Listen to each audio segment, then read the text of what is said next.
Halo teman-teman, kembali lagi di Keluarga Sakti. Udah lama ya Keluarga Sakti nggak upload video teman-teman. Nah kali ini videonya itu sedikit nyambung dengan video sebelumnya, yaitu pembuatan kandang lalat BSF teman-teman.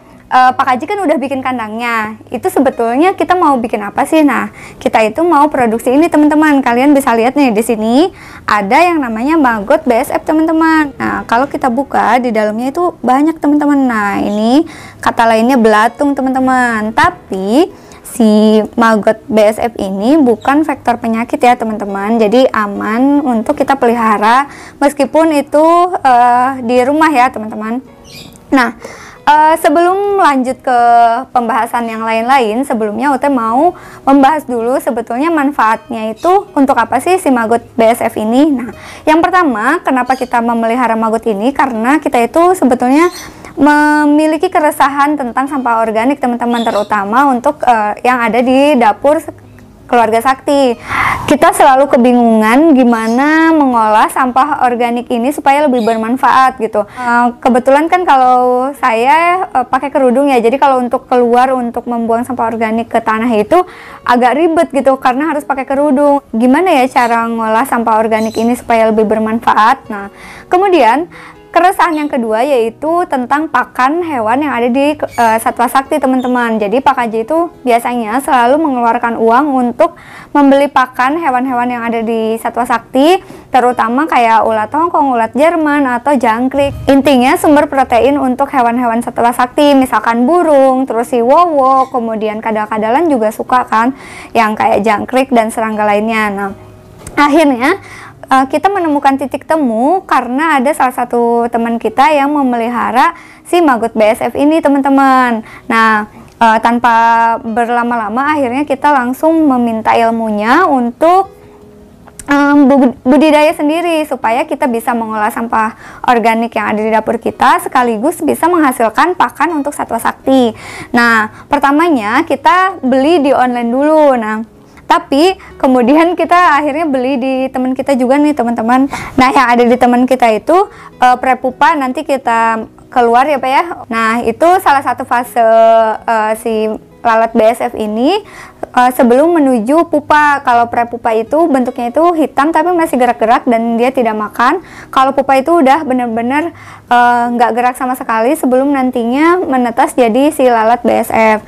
Nah, ini kalian bisa lihat ya. Nah, ini adalah telur BSF yang sudah kita hasilkan teman-teman. Jadi ini perdana banget nih. Jadi kita bisa menghasilkan telur BSF sendiri skala rumahan nih teman-teman. Meskipun masih kecil tapi kita udah senang banget ya.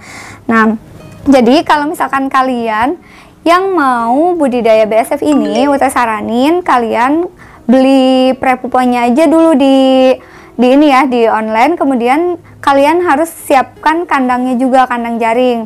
Untuk kalian yang belum tahu gimana cara buatnya, kalian bisa cek di video kita sebelumnya tentang pembuatan kandang BSF teman-teman. Kenapa Ute menyarankan prepupanya dulu? Supaya kita itu bisa melihat si prepupanya itu berubah menjadi lalat, kemudian si lalatnya bisa menghasilkan telur. Tapi untuk kalian yang pengen cepet-cepet punya maggotnya, kalian bisa juga beli telurnya dulu teman-teman. Nah, di online itu harganya itu bervariasi ya, tapi rata-rata per 1 gramnya itu sekitar Rp6.000 teman-teman. Nah, kita balik lagi ke sini. Untuk kalian yang langsung beli telurnya, kalian bisa menyiapkan bahan-bahan dedak untuk ini nih teman-teman, untuk medianya. Kemudian kalian juga bisa menggunakan pur ayam ya Pak, pur ayam atau dedak itu sendiri juga boleh. Terus diaduk sama air panas ya teman-teman untuk sumber makanan si telur yang nantinya akan menetas di sini nih teman-teman. Biasanya 3 harian itu udah bisa menetas dan nanti dia langsung jatuh ke bawah ini teman-teman.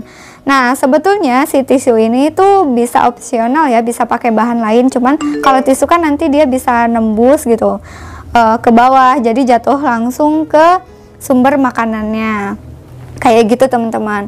Nah, berikutnya wadah yang kayak gimana sih yang bisa dipakai untuk penetasan. Jadi kita sebutnya di sini tuh media penetasan ya teman-teman. Nah, kalian bisa menggunakan wadah, berbagai macam wadah, gimana pun besarnya juga bisa ya. Atau yang paling aman itu ember teman-teman, supaya si larvanya itu nggak naik, si magotnya itu nggak naik gitu. Nah, kalau misalkan kalian nggak ada wadah ember, kalian bisa menggunakan wadah kotak seperti ini. Kemudian sebelah sininya itu dilapisin dedak yang kering teman-teman, supaya dia nggak keluar-keluar dari wadah gitu kan, agak ngeri juga ya teman-teman gitu. Kemudian setelah misalkan si magotnya ini udah agak besar, yaitu mungkin sekitar 4 harian lah udah kelihatan dia agak gemuk, kalian bisa juga menyiapkan si wadah pembesarannya teman-teman. Wadah pembesarannya di sini kita juga masih menggunakan box yang sama. Medianya itu bisa pakai dedak juga teman-teman, supaya nggak terlalu basah, nggak terlalu becek. Terus kalian kasih makan si maggot ini dengan sampah-sampah organik apapun yang ada di rumah kalian. Bisa itu sisa-sisa daun, kemudian sayuran, kemudian bawang, tuh macam-macam mau teh masukin, terus kulit pisang, kulit buah yang lain juga bisa teman-teman. Mau itu biji pepaya juga, dari tadi Ute lihatin si maggotnya itu masih tetap makan juga si biji pepaya, jadi saring-saringnya itu dimakan. Kemudian ada misalkan kalian punya sisa nasi, apapun itu pokoknya yang nantinya itu bakal membusuk, kalian kasih aja ke sini kayak gitu. Nah, untuk menghindari supaya si medianya itu nggak bau, jadi kalian ngasihnya itu pas kondisi fresh aja gitu teman-teman.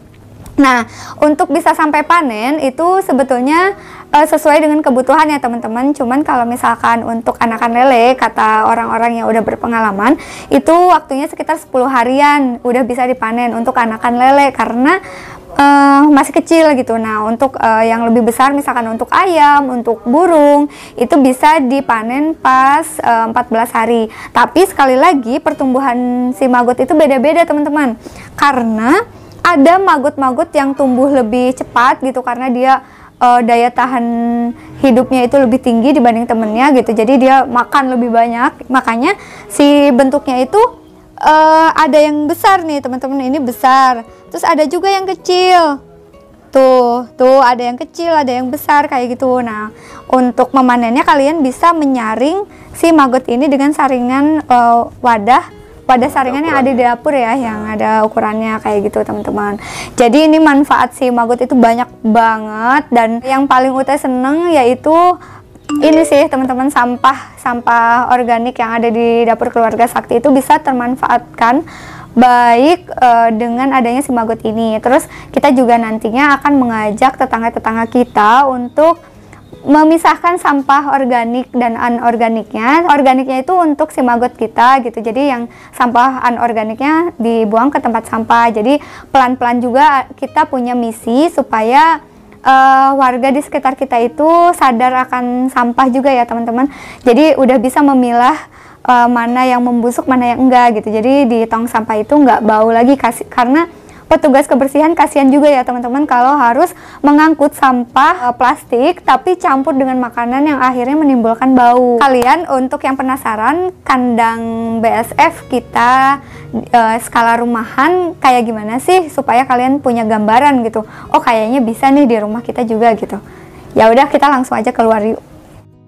Nah, ini kandang BSF yang udah dibuat sama Pak Haji ya teman-teman. Kita modal 350 ribuan lah untuk kandang ini dan alat dan sebagainya.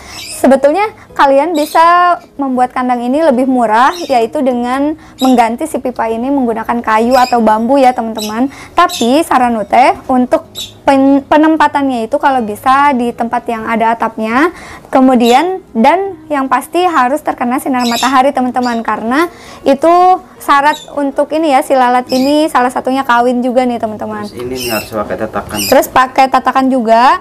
Oh ya, yang paling penting di sekelilingnya itu kalian harus menggunakan kapur ajaib atau bisa menggunakan oli untuk menghindari si semut teman-teman, karena semut itu salah satu musuh dalam budidaya si lalat BSF ini. Nah, kemudian peralatan yang berikutnya yang menunjang yaitu semprotan air teman-teman, karena si lalat ini tetap butuh minum. Nah, tetap butuh minum, tapi mereka udah nggak makan teman-teman. udah nggak makan. Jadi kalian kalau di kandang ini tuh udah nggak ada makanan buat mereka makan. Nah, si lalat ini nantinya akan kawin, kemudian bertelur di sini teman-teman. Bisa dilihat Pak, atau nggak usah di ini ya? Kelihatan ya. Nah, kalian menyediakan wadah ini sebagai penarik si induk lalat BSF supaya bisa bertelur di sekitar sumber makanan. Nah, sumber makanannya ini agak berbeda teman-teman dari sumber makanan yang untuk si maggot. Kenapa? Karena di sini tuh kalau bisa si penariknya itu yang memiliki aroma kuat. Nah, kalian bisa menggunakan nanas, kemudian ikan asin, kemudian tape mungkin ya. Pokoknya yang menyengat tapi segar gitu baunya. Nah, untuk ikan asin Ute kurang menyarankan ya, nanti takutnya menimbulkan bau yang kurang sedap gitu. Jadi di sini Ute menggunakan kulit nanas teman-teman, sisa tadi buat asinan. Nah, selain itu kalian juga sediakan kayu yang halus nih teman-teman. Kalian bisa beli langsung di online ya, sepaket sama ininya nih.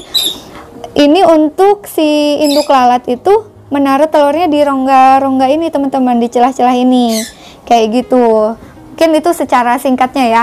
Umur si lalat ini sebetulnya sangat singkat teman-teman. Jadi setelah mereka kawin, untuk yang jantan itu langsung mati. Kemudian yang betina mereka bertelur dulu lalu mati teman-teman. Jadi nanti digantikan dengan pupa yang baru. Jadi kepompong itu nanti berubah jadi lalat juga kayak gitu. Jadi ini tuh bisa jadi 2 hari yang lalu itu si individu lalatnya bukan yang ini kayak gitu teman-teman. Di sini juga sebetulnya ada nih pupanya. Nah, itu tuh isinya pupa teman-teman. Jadi satu wadah kotak sama kayak gini. Dalamnya itu pupa yang siap untuk menetas menjadi si lalat ini teman-teman. Kayak video kali ini Ute cukupkan dulu kali ya sampai sini. Nanti kalau misalkan kalian yang masih bingung dan penasaran budidaya lalat BSF skala rumahan itu kayak gimana, kalian tulis dulu di kolom komentar. Nanti insya Allah kita buatkan videonya untuk menjawab rasa penasaran kalian. Semoga video ini bermanfaat. Selamat menunaikan ibadah puasa untuk yang menjalankan. Mohon maaf bila ada salah kata. Wassalamualaikum warahmatullahi wabarakatuh. Dadah.